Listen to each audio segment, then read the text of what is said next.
नमस्कार, मैं अर्जुन खान। दिन की खबरों में सबसे पहले डालते नजर आज के मुख्य समाचारों पर। आंधी बारिश से बदला मौसम का मिजाज, उमस भरी गर्मी से मिली बड़ी राहत, काले बादलों से दिन में छाया अंधेरा।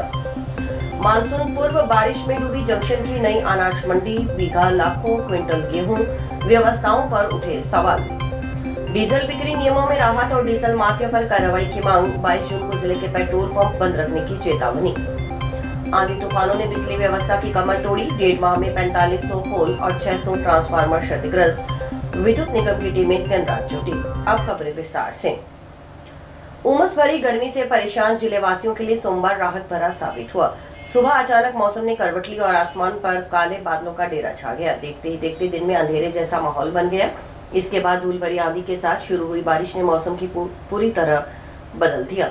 करीब पौने घंटे तक लगातार चली बारिश और ठंडी हवाओं ने लोगों को भीषण गर्मी से राहत पहुंचाई।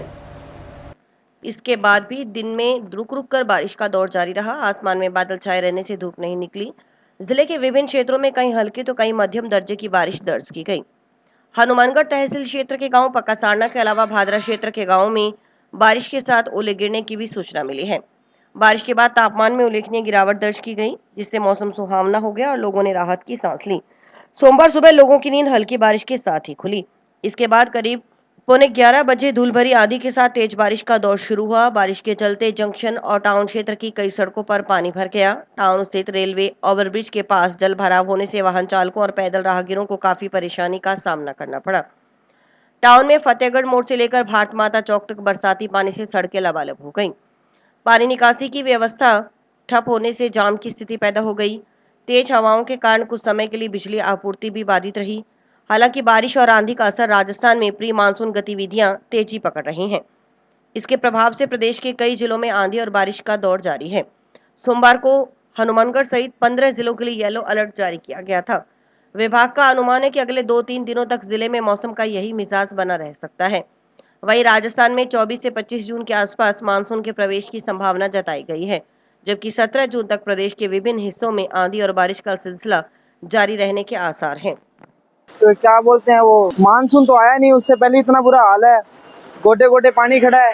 तो अब दुकानदारी का मामला है, दुकानदारी भी थोड़ी, दिहाड़ी भी हमारी, काम भी ठप हो जाता है। इतनी बारिश है, नालियाँ साफ नहीं है, कचरा है नालियों में, कचरा आता है नालियों से बाहर, बहुत दिक्कत है जी। न्यूज इतना बुरा हाल हो रहा है, दुकानदार भैयों को परेशानी हो रही है, जिसमें आप अंदर से प्रशासन क्या कर रहा है और यहाँ के दुकानदार क्यों नहीं बोल रहे हैं। और इसीलिए हम चाहते हैं कि प्रशासन ध्यान दे। साथ में नगर पालिका के हमारे विधायक जी वो क्या कर रहे हैं, जो हमारे लोगों को परेशानी हो रही है। ये मानसून क्या है, अभी आप थोड़ा 2 मिनट इधर जाके कैमरा घुमाइए, आप खुद चल के देखिए ना, पता तो जब चलेगा। तैयारी यहाँ कुछ नहीं होती है, कारण यहाँ के प्रशासन की कमी है, जो नाले फुल भरे पड़े हैं। मानसून पूर्व हुई पहली तेज बारिश ने जंक्शन की नई अनाज मंडी में व्यवस्थाओं की पोल खोलकर रख दी। सोमवार को हुई मूसलाधार बारिश के बाद मंडी परिसर की सड़कें और नालियां ओवरफ्लो हो गई, जिससे मंडी में खुले आसमान के नीचे रखा गेहूं भीग गया। व्यापारियों और मजदूर संगठनों ने मंडी समिति की कार्यप्रणाली, लिफ्टिंग व्यवस्था और बरसाती पानी निकासी के इंतजामों पर गंभीर सवाल उठाए हैं। बारिश का पानी मंडी में जगह जगह जमा होने से गेहूं की ढेरियां और गेहूं से भरे हजारों थैलों में पानी घुस गया। पिछले कुछ दिनों से कुछ दिन के अंतराल के बाद बारिश होने के बावजूद अधिकारियों की ओर से प्रभावी कदम नहीं उठाने से व्यापारियों में रोष है। भीगे हुए गेहूं से मंडी परिसर में दुर्गंध फैलने लगी है और खुले में पड़ा अनाज अब भी नुकसान की आशंका में है। व्यापार मंडल के पूर्व अध्यक्ष प्यारेलाल बंसल ने बताया कि नई धान मंडी में खुले में रखा गेहूं बारिश की चपेट में आने से भारी नुकसान की संभावना है। उन्होंने बताया कि इस बार गेहूं खरीद व्यवस्था पूरी तरह प्रभावित नजर आ रही है। कभी बारदाने की कमी तो कभी लिफ्टिंग में देरी किसानों और व्यापारियों के लिए परेशानी का कारण बन रही है। उन्होंने बताया कि पहले गेहूं खरीद की अंतिम तिथि 31 मई निर्धारित की गई थी, जिसके बाद में बढ़ाकर 6 जून, फिर 12 जून और अब 19 जून तक किया गया है। इसके बावजूद पर्याप्त बारदाना उपलब्ध नहीं होने से गेहूं की तुलाई प्रभावित हो रही है। यदि समय पर पर्याप्त बारदाना उपलब्ध कराया जाता तो खरीद अवधि बढ़ाने की आशंका भी नहीं पड़ती। बंसल ने नई धान मंडी में जल निकासी व्यवस्था को भी कटघरे में खड़ा करते हुए कहा कि शहर का अधिकांश बरसाती पानी मंडी में पहुंचता है। नालों की सफाई और निकासी व्यवस्था उचित नहीं होने के कारण बारिश का पानी मंडी परिसर में भर जाता है और कृषि उपज को नुकसान पहुंचता है। उन्होंने सरकार से शीघ्र बारदाना उपलब्ध कराने, जल निकासी की स्थायी व्यवस्था करने की मांग की। आज काफ़ी बरसात हुई है जंक्शन नई मंडी में, और इससे काफ़ी नुकसान है। जो गट्टे भरे हुए उनका भी नुकसान है, जो खुले में ढेरियाँ पड़ी है उनका भी काफ़ी नुकसान है। क्योंकि ये अब की बार जो रहा है, सरकार की सोच ही ऐसी रही जैसे सरकार ने गेहूं खरीदनी नहीं है। कभी बारदाने की कमी, और रुक रुक के ये डेट बढ़ा रहे हैं। पहले 31 मई की इन्होंने डेट, फिर 6 दिन बढ़ा दी, 6 जून कर दी, फिर 12 जून कर दी, अब 19 जून कर दी। और उसमें भी बारदाने की जो कमी है, यदि डेट बढ़ाने की जरूरत नहीं, यदि बारदाना पूरा दे दें तो डेट की जरूरत नहीं, माल तो 5-4 दिन में तुल जाएगा। परंतु ये बारदाना दे नहीं रही है गवर्नमेंट, और डेट बढ़ा रही है। तो इससे जब की गवर्नमेंट की ये सोच है कि किसानों को खराब करना है, व्यापारियों को खराब करना है, इनकी सोच है। और कुछ गवर्नमेंट का ये भी है भी गानर हनुमानगढ़ जिला जो है, इससे अपने को लेना भी क्या है, ये पहाड़ में जाए। अब जो गट्टे दिए तो बिड़ला जी के कहने पर उधर तो काफ़ी गट्टे दे दिए और इधर बारदाना दिया नहीं, और थोड़ा थोड़ा बारदाना उससे कुछ हो नहीं रहा है। तो हम चाहते हैं भी गवर्नमेंट ये नीति को छोड़ दे, भी गानर हनुमानगढ़ भी राजस्थान का हिस्सा है, उसमें भी उसी हिसाब से व्यवहार करे जैसे दूसरे जिलों में किया जाता है। वहीं व्यापार मंडल के पूर्व अध्यक्ष जगदीश राय अग्रवाल ने बताया कि नई अनाज मंडी के यार्ड नंबर 2 की सड़कें 30 से 35 वर्ष पुरानी हैं और पिछले कई वर्षों से उनके नवीनीकरण के लिए कोई बजट नहीं मिला। उन्होंने आरोप लगाया कि 3 वर्षों से सड़क निर्माण की मांग की जा रही है, लेकिन अब तक कोई सुनवाई नहीं हुई। उन्होंने कहा कि इस बार बारदाना वितरण और लिफ्टिंग व्यवस्था में भी पारदर्शिता दिखाई नहीं दी तथा 15 से 20 दिन की देरी से लिफ्टिंग हो रही है। हमारी अनाज मंडी में कई सालों से कोई डेवलपमेंट के लिए पैसा नहीं, बजट नहीं मिला, और ये सड़कें 30-35 साल पुरानी बनी हुई यार्ड नंबर 2 की सड़कें। इसके लिए हमने 3 साल से प्रयास कर लिया, सबको बोल दिया कि सड़कें बनाओ, सड़कें दोबारा बनाओ। और सड़कों की पहली हालत खराब थी, जब से बड़े ट्रक चलने लगे हैं उससे सड़कों में बिल्कुल भट्टे बैठ गया। और जो अभी मंदिर के पास मोड़ है उस पर वाटर हार्वेस्टिंग बनाया गया, उसमें आधी सड़क रोक दी और उस सड़क की कोई रिपेयर नहीं की गई, सड़क बीच में से तोड़ दी, कोई रिपेयर नहीं की गई। कई बार बोल दिया, कोई सुनाई नहीं करता। और इस मंडी में अब कल इतनी भयंकर चोरियां हुई हैं, इतना नुकसान हुआ है व्यापारियों का, जमींदारों का, कि जो पूछने वाला नहीं है और कोई समस्या का हल करने वाला नहीं है। अब कल सारा काम बिल्कुल अंधेरे में हुआ है, किसी बात की पारदर्शी नहीं रही, न लिफ्टिंग की, न बारदाने की, न कोई वजन की, न कोई लेने न देने की। अब कल को बिल्कुल सारा काम निकासी होनी चाहिए इसकी, निकासी हो जाएगी तो बढ़िया रहेगा। मच्छर नहीं पनपे, मच्छर पनपे नहीं तो बीमारियां नहीं फैलेगी। अनुमानित कितना माल खराब हो गया होगा आज? माल तो मंडी में भी 3-3.5 लाख कट्टा पड़ा है, खुले में माल पड़ा है। तो खुले में माल जो पड़ा है, बारदाना नहीं मिल रहा है, किसान बैठे हैं, व्यापारी बड़े परेशान हो रहे हैं, और मजदूर बाहर से जो आए हैं लोकल है उनको कोई दिहाड़ी नहीं पड़ रही है। हनुमानगढ़ पेट्रोलियम डीलर्स एसोसिएशन ने डीजल बिक्री से जुड़े नए नियमों में संशोधन तथा जिले में सक्रिय डीजल माफिया के खिलाफ सख्त कार्रवाई की मांग की है। इस संबंध में सोमवार को जिला प्रशासन के माध्यम से भारत सरकार एवं जिला प्रशासन को 2 अलग-अलग ज्ञापन सौंपे गए। एसोसिएशन के जिलाध्यक्ष पतराम भांबू, सचिव विपुल धुमुजा और कोषाध्यक्ष विनीत गणेश गड़िया के नेतृत्व में पेट्रोलियम डीलर्स की ओर से सौंपे गए ज्ञापन में भारत सरकार की ओर से 11 जून 2026 को जारी अधिसूचना में डीजल बिक्री को लेकर लागू की गई शर्तों पर पुनर्विचार करने का आग्रह किया गया है। जिलाध्यक्ष पतराम भांबू ने बताया कि सरकार की ओर से एक ग्राहक या वाहन को प्रतिदिन 200 लीटर से अधिक डीजल बिक्री पर रोक लगाने का निर्णय स्वागत योग्य है, क्योंकि इससे अवैध भंडारण और डीजल की तस्करी पर अंकुश लगेगा। हालांकि अधिसूचना में डीजल केवल वाहन के टैंक अथवा पीईएसओ से अनुमोदित कंटेनर से ही देने की शर्त व्यवहारिक रूप से संभव नहीं है। डीलर्स का कहना है कि हनुमानगढ़ कृषि प्रधान जिला है, जहां किसान खेतों में ट्रैक्टर, डीजल इंजन और अन्य कृषि उपकरणों के लिए ड्रम या कैन से डीजल लेकर आते हैं। इसके अलावा अस्पतालों, बैंकों, मोबाइल टावरों, मैरिज पैलेसों और सरकारी कार्यालयों में लगे जनरेटरों के लिए भी इसी प्रकार डीजल लिया जाता है। वर्तमान में बाजार में पीईएसओ अनुमोदित कंटेनर आसानी से उपलब्ध नहीं है और उनकी कीमत भी काफी अधिक है। एसोसिएशन ने चेतावनी दी कि यदि 21 जून तक अधिसूचना में संशोधन कर पीईएसओ कंटेनर की अनिवार्यता में छूट नहीं दी गई तो 22 जून को सुबह 6 बजे से रात 10 बजे तक जिले के सभी पेट्रोल पंप बंद रखे जाएंगे। सरकार ने 11/6/2026 को गजट नोटिफिकेशन जारी किया है, जिसके तहत सरकार का कहना है कि एक पंप एक ग्राहक को एक दिन में 200 लीटर से ज्यादा डीजल नहीं दे सकता है। हमें इस गवर्नमेंट की 200 लीटर डीजल देने की सीमा है, उसमें हमें कोई ऐतराज नहीं है, परंतु उसके साथ सरकार ने यह किया है कि भी डीजल वाहन की टैंक में डाला जाएगा या पैसों से अनुमोदित कंटेनर में ही डीजल दिया जाएगा। यहाँ किसी भी किसान के पास में पैसों से अनुमोदित कंटेनर नहीं है, किसी डॉक्टर के उनके पास नहीं है, किसी मैरिज पैलेस वाले के पास नहीं है और किसी बैंक वाले के पास में नहीं है। अब कोई भी आता है ग्राहक तो हम उसको तेल दे नहीं सकते और ग्राहक हमारे सेल्समैनों के साथ में इसको लेकर झगड़ा करते हैं भी आप तेल क्यों नहीं दे रहे हो। इसलिए हमने आज प्रधानमंत्री जी के नाम का एक ज्ञापन दिया है और अगर अगले सोमवार यानी 22 तारीख तक अगर इसमें छूट नहीं देगी तो 22 तारीख को एक दिन सांकेतिक तौर पर हनुमानगढ़ के जिले के सभी पेट्रोल पंप बंद रहेंगे। हम आम जनता से ये निवेदन करते हैं कि ये तेल लेने के आए तो अपना साधन लेके आए, बगैर साधन हम तेल दे नहीं सकते क्योंकि भारत सरकार ने हम पर रोक लगा दी। सड़क सुरक्षा और दुर्घटनाओं की रोकथाम को लेकर यातायात पुलिस ने शराब पीकर वाहन चलाने वाले चालकों के खिलाफ विशेष अभियान चलाया है। पुलिस अधीक्षक के निर्देशानुसार जिले भर में संचालित इस अभियान के तहत रविवार को जिला मुख्यालय पर सघन जांच की गई। यातायात शाखा की टीम ने दोपहिया, तिपहिया और चौपहिया वाहनों की जांच करते हुए शराब के नशे में वाहन चलाने वाले चालकों के खिलाफ नियमानुसार कार्रवाई की। अभियान के दौरान कुल 26 वाहन चालक शराब पीकर वाहन चलाते पाए गए, जिनके विरुद्ध मोटर व्हीकल अधिनियम की धारा 185 के तहत कार्रवाई करते हुए उनके 26 वाहन सीज किए गए। यातायात शाखा प्रभारी अनिल चिंदा ने बताया कि वाहन चालकों को लगातार यातायात नियमों की पालना करने तथा शराब पीकर वाहन नहीं चलाने के लिए जागरूक किया जा रहा है। उन्होंने कहा कि यातायात नियमों की अनदेखी अक्सर सड़क दुर्घटनाओं का कारण बनती है, जिससे जानमाल का नुकसान होता है।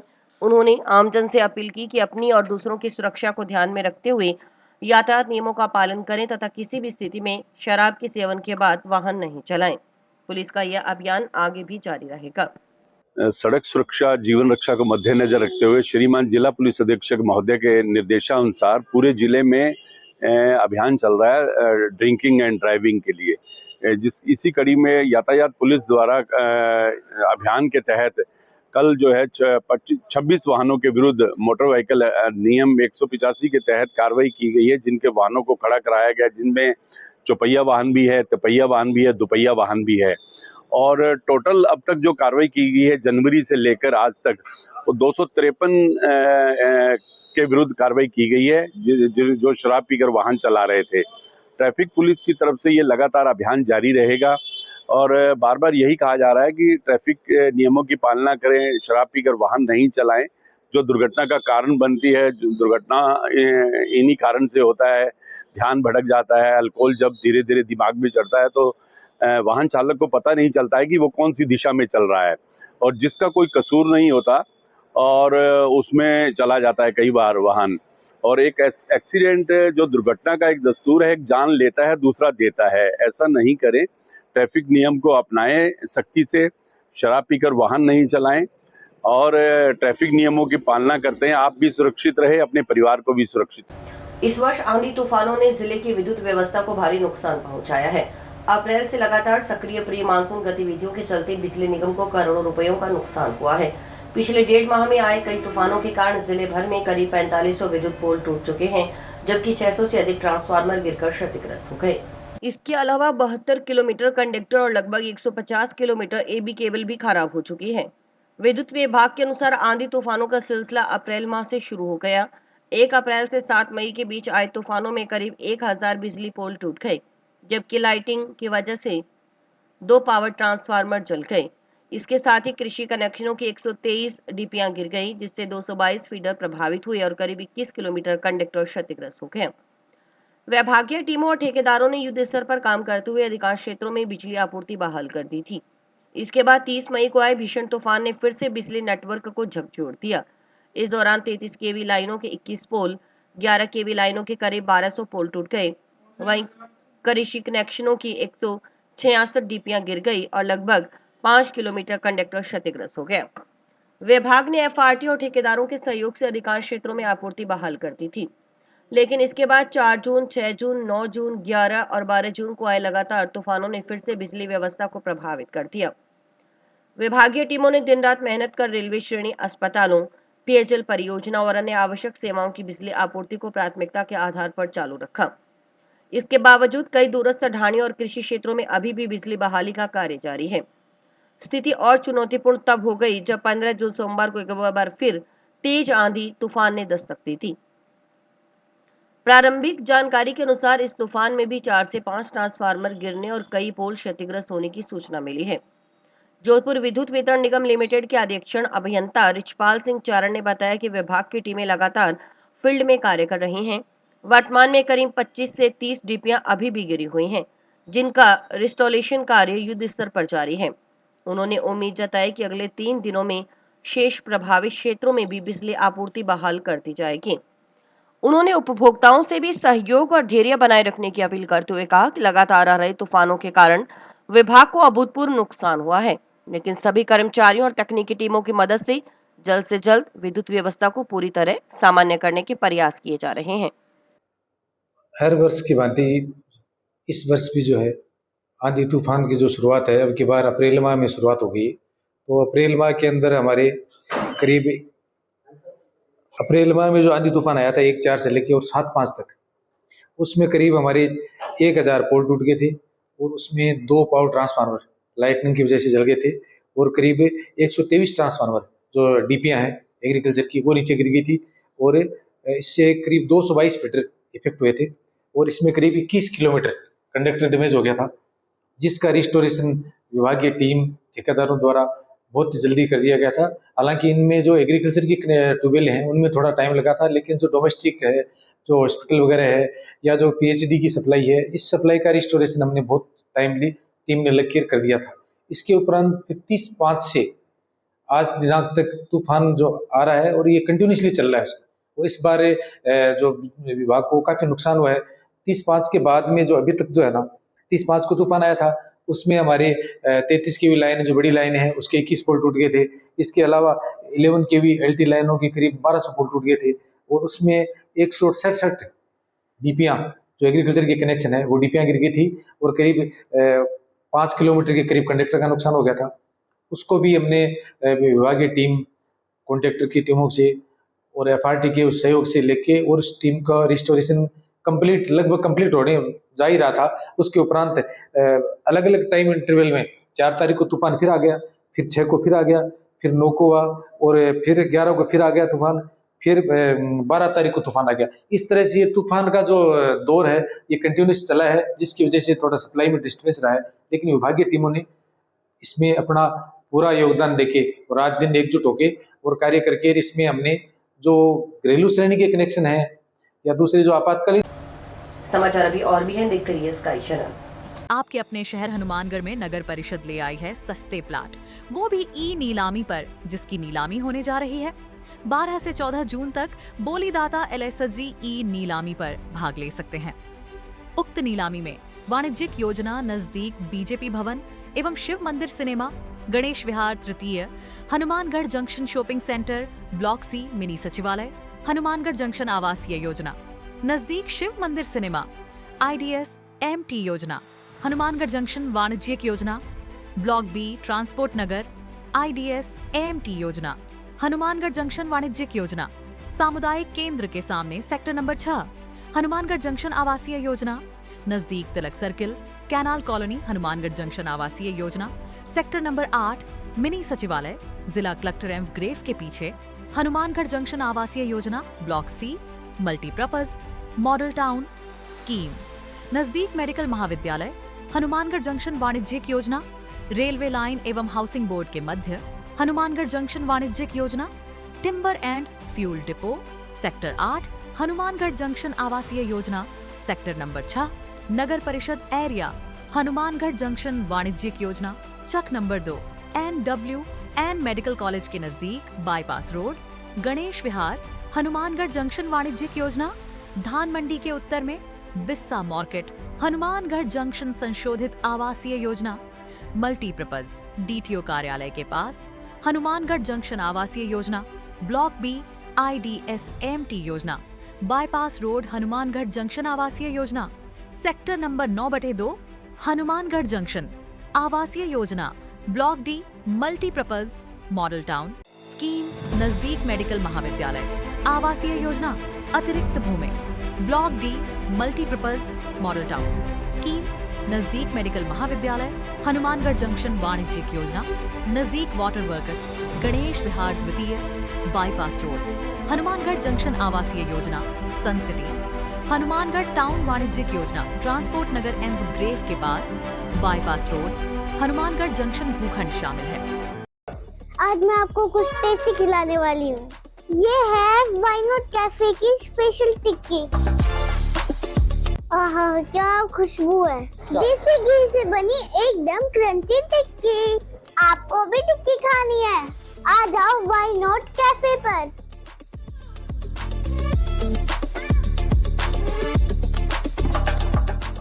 व्हाई नॉट कैफे, यहाँ पर मिलता है हनुमानगढ़ का सबसे टेस्टी पिज्जा। मुझे पिज्जा बहुत पसंद है। जब भी मुझे पिज्जा खाने का मन होता है तभी मैं इधर ही आती हूँ। सच में हनुमानगढ़ का सबसे बेस्ट पिज्जा यहाँ पर मिलता है। देख क्या रहे हो? आपको भी पिज्जा खाना है तो आ जाओ ना व्हाई नॉट कैफे पर।